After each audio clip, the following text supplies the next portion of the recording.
Bonjour et bienvenue dans cet épisode de Jardin d'automne, le podcast où on prend le temps de semer des idées pour qu'elles puissent se développer.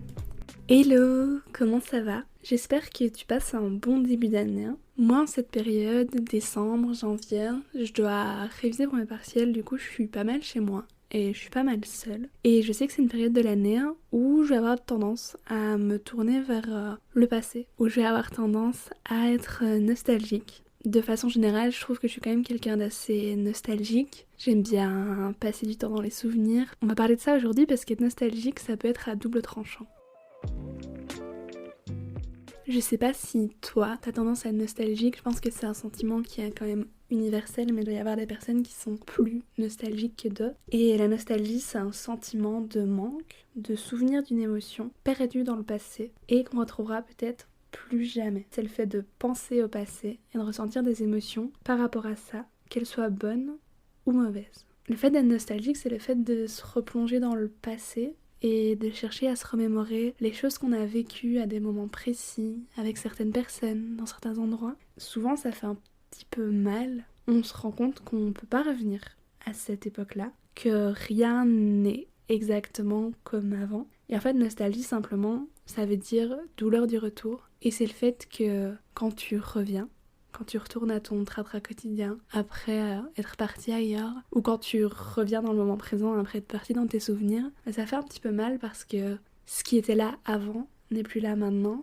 et ça a disparu pour toujours. La nostalgie, ça peut être avoir la nostalgie d'endroits où t'as vécu, d'endroits où t'as étudié, d'endroits où t'as vécu des choses fortes. Ça peut être avoir une nostalgie de moments, de périodes de ta vie où t'étais heureux, où t'as rencontré des gens qui comptaient beaucoup pour toi, ou simplement t'es nostalgique de ton enfance. Et tu peux aussi être nostalgique de liens que t'avais dans ton passé mais que t'as plus maintenant. Ça peut être des relations familiales, des amitiés, des relations amoureuses. Et toutes ces petites choses-là qui sont dans ton passé, quand tu regardes depuis maintenant, ça peut créer en toi de la nostalgie, ça peut créer en toi un manque du ressenti des choses que t'avais à ce moment-là. Et tu te dis que t'aimerais bien en fait revivre ces choses-là, mais c'est pas possible.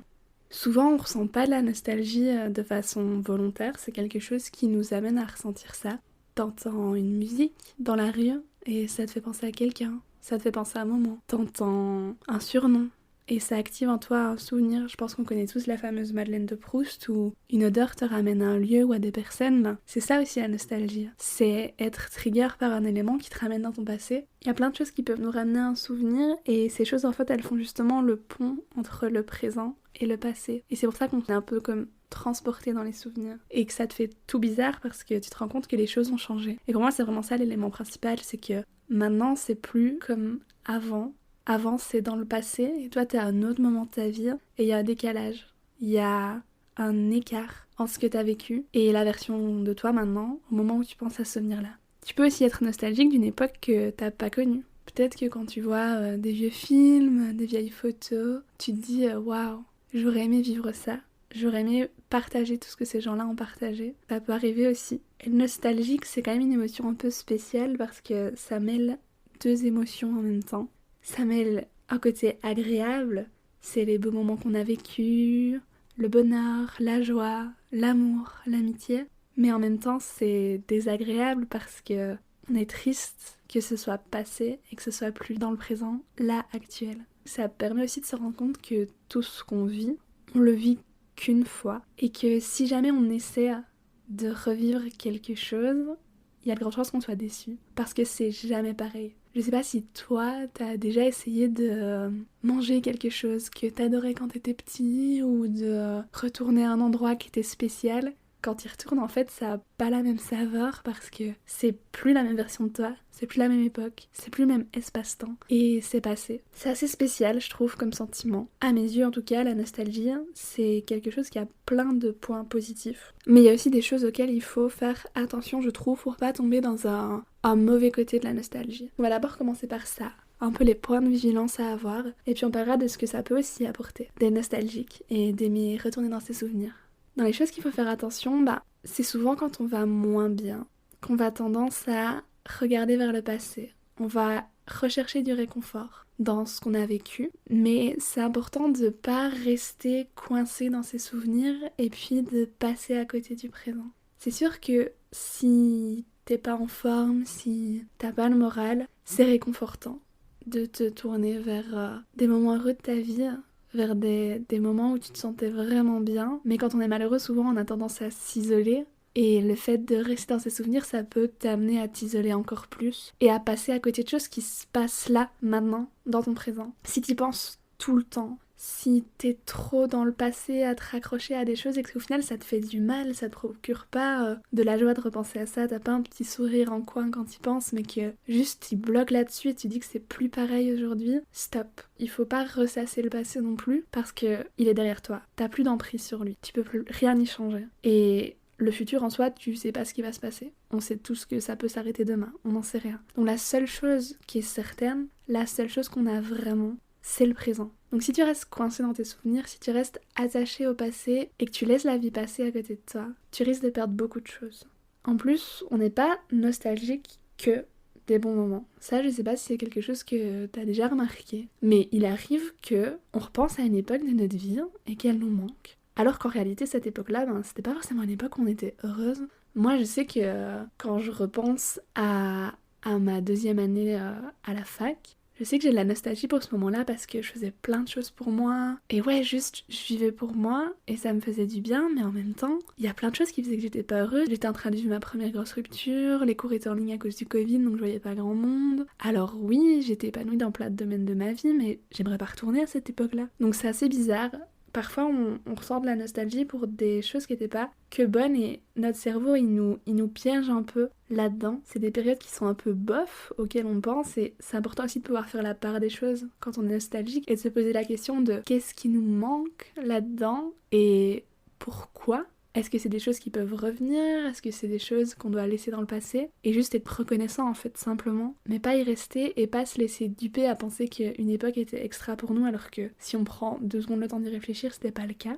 Le fait d'être nostalgique, le fait de prendre le temps de revenir sur ton passé, ça peut aussi te mener à réaliser que tu grandis, tu vieillis et ça peut faire peur. Ça peut faire peur de prendre conscience que le temps passe. J'ai fait un épisode de Jardin d'automne sur la notion du temps qui passe quand on est jeune. Et c'est vrai que si t'as une tendance à revenir en arrière, à penser à ton enfance, à ton lycée, et ben tu te rends compte que les années elles ont filé et que tu grandis et que tu peux rien faire pour l'arrêter. Les choses se passent, les gens changent autour de toi et c'est vrai que ça peut faire peur, donc il faut faire attention aussi à ça, de voir avec quel angle de vue t'approches ton passé, tes souvenirs, quand tu te sens un peu nostalgique. Il faut pas que ça te fasse paniquer. Une forme de nostalgie qui existe. Et je pense que notre génération, elle la vit quand même, peut-être plus qu'avant. C'est la nostalgie que j'ai envie d'appeler la nostalgie du moment présent. Tu vois, ce moment où l'événement il n'est pas encore passé, mais t'anticipes déjà le fait que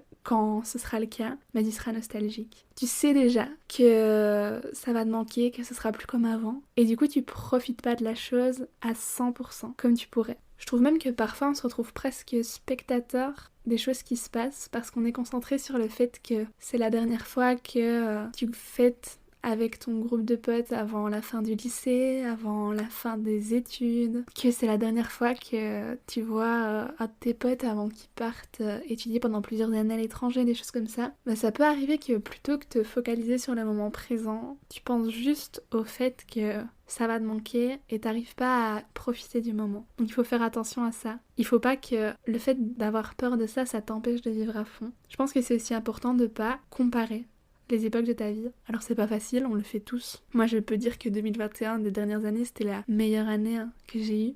Alors qu'il y a eu des belles choses en 2022 et en 2023 aussi. Il faut pas que je compare, c'est pas du tout comparable, mais c'est vrai qu'on va avoir tendance à le faire. Et je pense que la posture à avoir, c'est d'être reconnaissant pour ce qu'on a eu, d'être heureux de ce que la vie nous a apporté. Mais en fait, j'ai peur qu'il y ait des personnes qui se disent que les meilleures choses, les meilleurs moments qu'ils ont eus, c'était avant, que c'est dans le passé, et que parce que leur présent n'est pas exactement comme ils l'aimeraient, ils se focalisent là-dessus, ils restent dans leurs souvenirs en se disant qu'à ce moment-là ils étaient heureux, que maintenant c'est plus le cas, que du coup ils ont même plus d'espoir pour le futur, ils perdent espoir en la suite. Je sais pas si c'est ton cas, si quand tu penses au passé tu dis que c'était mieux avant, peut-être que c'était le cas. Et si tu te retrouves là-dedans, j'espère que t'arrives à te dire que c'est faux. Le meilleur il était pas forcément derrière.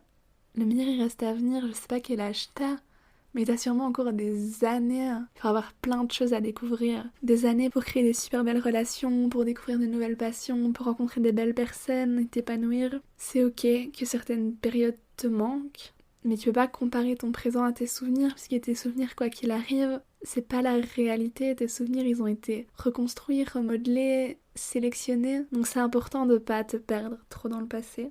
T'as le droit de penser à ton enfance et te dire ah, c'était tellement bien. Et c'est vrai, c'était tellement bien. Quand j'étais enfant, je devais penser à rien. J'étais à l'école, j'aimais bien l'école, je jouais à la récré, je jouais avec mes copains. Je rentrais, je jouais avec mes frères. Je regardais des dessins animés, puis j'allais au lit. Enfin, une vie de rêve. T'as le droit de repenser au collège et au lycée, où t'allais en cours, tu voyais tes potes tous les jours. Et moi, maintenant, à 22 ans, je les vois beaucoup moins, mes amis. Mais c'est sûr que tu te dis c'était une super belle époque, c'était trop chouette. Mais j'ai pas envie de comparer en me disant que c'était mieux que maintenant ou moins bien, parce que c'était une période de ma vie qui correspondait à une version de ma vie et que maintenant je suis dans un autre stade et je vis des nouvelles choses et peut-être que dans 5 ans je serai nostalgique de ce que je vis maintenant. Et justement, la disparition de ces moments passés, de ces choses qu'on a vécues, ça doit nous amener à apprécier encore plus les moments présents, les bons souvenirs qu'on aura dans 2 ans, dans 5 ans, dans 10 ans. C'est aujourd'hui qu'on est en train de les créer. Bientôt, ce que tu es en train de vivre aujourd'hui, cette période de ta vie, que tu sois au lycée, à la fac, que ce soit ton premier job, que ce soit la première fois que tu tombes amoureux, ces choses-là, ce que tu vis aujourd'hui, c'est ce pourquoi tu seras nostalgique plus tard.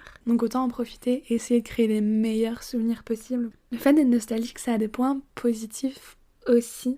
Je trouve que ça peut nous aider à nous rendre compte des choses qui sont importantes pour nous, alors qu'on n'avait pas forcément réfléchi à ça. Souvent, on se rend pas compte de la chance qu'on a de vivre quelque chose au moment où on l'a. Et si, justement, dans les moments où tu es nostalgique de certains moments de ta vie, tu te rends compte qu'il y a un élément commun dans tous ces moments-là, que ce soit des moments que t'es passé avec ton meilleur pote, que ce soit des moments que t'es passé avec ta mère, que ce soit des moments que t'es passé dans un endroit précis, tu vas peut-être te rendre compte du coup qu'il y a un point commun et que cette chose-là, ce point commun, c'est quelque chose qui est important pour toi. C'est important pour toi de passer du temps avec ton meilleur pote, c'est une des choses qui te rend heureux. C'est important pour toi de voir ta mère, parce que la famille ça compte. La montagne, c'est là où tu te sens le plus heureux, donc c'est quelque chose qui est important pour toi. Si tu te rends compte de ça, en regardant en arrière, tu peux aussi regarder en avant et te dire ok, ces choses-là, il faut que j'en profite. Et il faut que je le fasse maintenant. Et du coup, le fait d'être nostalgique, ça t'amène aussi à avoir des comportements dans le présent et des comportements pour la suite. Tu vas peut-être te rendre compte qu'il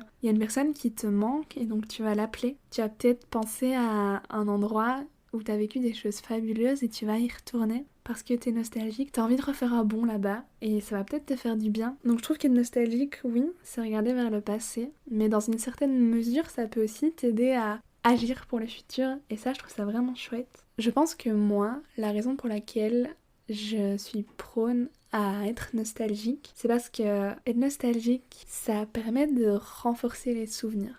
Moi, quand je suis nostalgique, ce que j'aime faire, c'est regarder ma galerie photo, regarder mes albums. J'adore faire des albums. L'année passée, c'était mon cadeau de Noël et je crois que c'est un des meilleurs cadeaux que j'ai eu d'avoir des albums que je pouvais commencer. Depuis que j'ai 15 ans, j'imprime toutes mes photos. Je garde les tickets d'avion, de train, de visite. Je garde plein de choses. Je pense parce que j'ai peur d'oublier. Donc j'écris, je prends des photos, je filme, je fais des vidéos. J'ai mes albums photos et j'adore me replonger dedans. Le cerveau, il peut pas tout retenir. Le cerveau, il va faire un tri. Il y a des choses auxquelles on n'a plus forcément accès, auxquelles la conscience n'arrive pas forcément à récupérer. Être nostalgique et consulter toutes ces choses-là, ça me ramène à des époques et à des choses dont simplement j'avais plus idée. Je pense que ça nous est tous arrivé de retomber sur des photos et c'est des moments juste on n'a pas encodé en mémoire et avoir l'indice de la photo, mais ça nous ramène à une anecdote, à un moment, à des personnes, à des émotions qu'on a vécues et je trouve ça super fort, je trouve ça super beau. Si tu me connais et que tu te demandes pourquoi j'imprime toutes mes photos, c'est pour ça. Le fait de reconsulter tous ces souvenirs, ça fait que tu les consolides en mémoire, ça les renforce. Et c'est cool parce que les souvenirs, ça fait qui tu es, les souvenirs, c'est ton identité. Ça te permet aussi de mieux te connaître. Je le disais tout à l'heure, mais le fait d'être nostalgique, ça peut aussi amener un certain réconfort. Si t'as un peu le moral dans tes chaussettes et que tu te rappelles d'un beau moment de ta vie, il y a grande chance que ça va te mettre le sourire aux lèvres. Je vous l'ai dit, j'adore regarder mes albums, mes photos. J'adore me souvenir des choses que j'ai vécues, que j'ai partagées avec des gens, des émotions que j'ai pu ressentir. Je veux pas perdre tout ça. Je veux m'en souvenir parce que c'est tellement important pour moi de savoir que j'ai vécu en fait, de savoir que j'étais en vie, que j'ai aimé, que j'ai ri, que j'ai vu des choses avec mes yeux qui étaient magnifiques. Donc c'est vraiment important pour moi de me pencher sur le passé de temps en temps. Et je trouve ça réconfortant. Ça m'arrive aussi de relire certains livres que j'ai déjà lu plusieurs fois parce que ça amène un sentiment de sécurité, de sérénité, de familiarité. Regarder la même série, tu sais comment ça finit, puis il y a une certaine mélancolie de c'était comme ça avant et tu touches du bout des doigts ce sentiment même si c'est pas pareil. Donc ça peut être réconfortant. Pour moi la nostalgie, c'est quelque chose que je cultive. Je pense que je suis quand même plus nostalgique que la majorité des gens. Tout le monde prend pas le temps de faire des albums, de regarder les photos. Je pense qu'il y a énormément de gens, surtout à notre âge, qui ont un téléphone rempli mais qui prennent pas le temps d'aller voir les photos qui sont dedans. Je pense que tout le monde prend pas le temps de noter dans un carnet ce qu'il ressent, ce qu'il vit à cet instant-là. Franchement, je te conseille de le faire. Si tu vis quelque chose qui est déterminant pour toi, n'hésite pas à écrire comment tu te sens, tes pensées, qu'est-ce qui se passe dans ta vie à ce moment-là. Et si le toit dans 5 ans tombe dessus, c'est sûr que ça le fera sourire et ça l'intéressera de se rappeler comment c'était à cette époque-là. Parce que je l'ai dit, le cerveau il peut pas se souvenir de tout, donc c'est chouette d'avoir des petits aides-mémoire qui nous ramènent à un moment donné. Ça me rend heureuse de regarder en arrière. Il faut pas que ce soit excessif ou que ce soit au point de passer à côté du présent et des choses qui se passent dans la vraie vie, dans la vie actuelle, dans la seule période pour laquelle tu as un pouvoir d'agir. Le passé il est derrière, tu peux plus rien y changer, alors s'il était beau, je suis ravie pour toi. T'es riche d'énormément de souvenirs, mais si c'était pas le cas, il faut pas que tu t'y accroches et que tu sois nostalgique d'une période qui était peut-être pas la meilleure alors que dans ton présent il y a peut-être des choses incroyables qui n'attendent que toi. Je suis curieuse de savoir si vous aussi vous êtes de tempérament nostalgique ou pas. N'hésitez pas à me le dire, vous pouvez m'envoyer un petit message sur le compte Instagram de Jardin d'Automne. J'adore échanger avec vous, je trouve ça super chouette. Je sais pas si c'est quelque chose de génétique, la nostalgie ou pas, parce que c'est vrai que ma maman elle a toujours tenu des albums et elle avait un appareil photo quand elle était jeune. Et peut-être que c'est aussi une façon de voir le monde, de peut-être mieux appréhender le fait qu'il y a rien qui est infini, malheureusement, et qu'il y a un moment, un instant, qu'il faut le saisir et puis quand il est passé, tout ce qu'on peut faire c'est s'en souvenir. Vivez à fond. Je vous souhaite que dans 5 ans, cette période-ci de votre vie, ça vous rend heureux d'y repenser. Et puis voilà.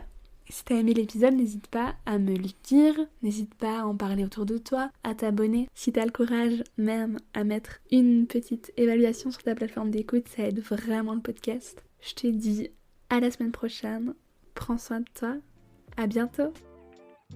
Merci d'avoir écouté cet épisode du podcast, j'espère qu'il fera un bout de chemin avec vous. On se retrouve tous les dimanches pour un nouvel épisode. En attendant, n'hésite pas à suivre le podcast sur Instagram @jardindautomne et à m'y faire tes retours. À bientôt!